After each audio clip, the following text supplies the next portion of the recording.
Welcome to Cricket World TV. We're coming towards the end of 2015, so we're going to have a little look back at the year, roughly in line with the Cricket World Awards. So, Al, we're going to start off on the main award, of course, is Player of the Year. But shall we start with sort of batsman, bowler and wicketkeeper and then move on to Player of the Year? So let's have a look. Who might be the contenders for our Batsman of the Year? Well, we've got quite a few there. John, 2015 has been sort of a great year for batsmen, and it started in the Cricket World Cup in Australia, where there were a few records broken. I think Kumar Sangakkara scored 4 centuries in a row. Marty Guptill scored a double 100, and AB de Villiers, I think, scored the fastest ODI 100 at that time. Yeah, so there's a World Cup, just briefly on that. Fantastic tournament. Best team won, do you think? I think so. I think New Zealand were unlucky not to win in the final. They beat Australia earlier in the competition, and but a great World Cup, and thoroughly enjoyed watching it. And what about Joe Root? Obviously, England had a forgettable World Cup, but elsewhere he's been in super form this year. Yes, England, they were sort of dumped out of the World Cup unceremoniously along with their manager, and looked to the rest of the year to sort of improve on the disappointment at the World Cup. Joe Root was a star in 2015, obviously in the Ashes, but also in the shorter version of the game. Okay, so those are some of the batsmen. Maybe what about the bowlers? Well, there's been some outstanding personal individual performances by a couple of bowlers, and springs to mind obviously Stuart Broad in the Ashes, where he bundled Australia out almost single-handedly for 60 and wrapped up the Ashes at Trent Bridge with that performance. So that sort of stuck out as a great performance. And well, let's talk about the Ashes briefly. England winning 3-2. We don't often see series with no draws. It was a brilliant for them to win at home, and a good series, entertaining all round. Well, I think certainly for England and Australia, it was like they were playing one-day cricket over 4 days, and it was highly entertaining. But it wasn't the grinding out of a possible draw. It didn't feature at all in any of the Test matches, and it was like, okay, if we're not going to win, we're going to lose this one. And sometimes even over 3 days as well. And following that Ashes series, quite a few retirements as well, and maybe time just to look back on some of the players who've retired from cricket this year as well. Yeah, some great cricketers have said they're in retirement now, and some have said they're going to come back possibly in South Africa. Michael Clarke's retired, Shane Watson's retired, Mitchell Johnson's retired. So Australia, had quite a few retirements. Now, wicketkeeper of the year is sort of usually the preserve of MS Dhoni in previous awards, but I'm not sure he's really up for it this year. He's not had a brilliant year.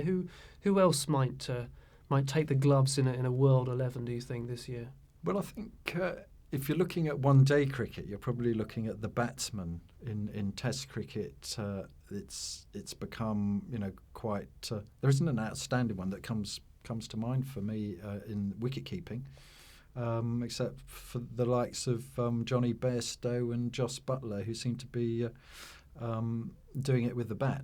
I think what's really interesting about the wicket-keeping is that for England you've got Bairstow and Buttler. For Australia you've had a few players. New Zealand have fielded 4 or 5 wicket-keepers in different games. Sri Lanka have got so many players who can wicket-keep, so that's maybe one that there isn't so much of a standout choice. So that's going to be very interesting to see which way the votes go. Well, no, the greats have retired over the last sort of 10 years. The Mark Bouchers, the Gilchrists and the like have gone. And once you get a settled wicketkeeper, he tends to play in all formats and for a long time.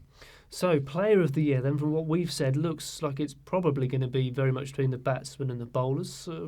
Who would you think is going to be in the running?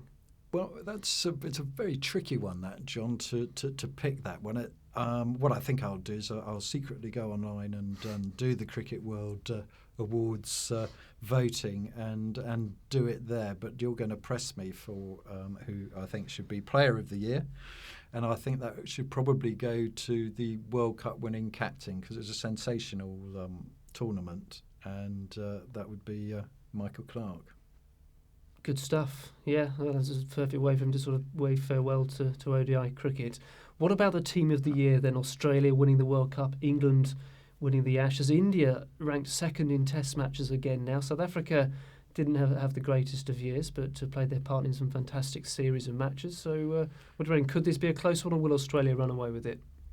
No, I think India had a fantastic series against South Africa and is certainly back in the running. And as you say, a second in the Test Championship table, and I think finished the year really strongly. And Virat Kohli as captain is really coming along well as a captain, and obviously using the home advantage as well and getting his spinners weaving their magic. So I think India are there, but I've got to go back to England and their really sensational Ashes win over Australia, when they certainly weren't at the start of the Ashes favourites to turn one over on the Aussies. Okay, and we're just going to finish with maybe one moment that's going to, in years to come, you're going to think 2015 in cricket. What are you maybe going to think of? Well, I think it's going to be the 6 seconds that lost Australia the Ashes, and that was Stuart Broad's amazing 8 wickets in the second innings.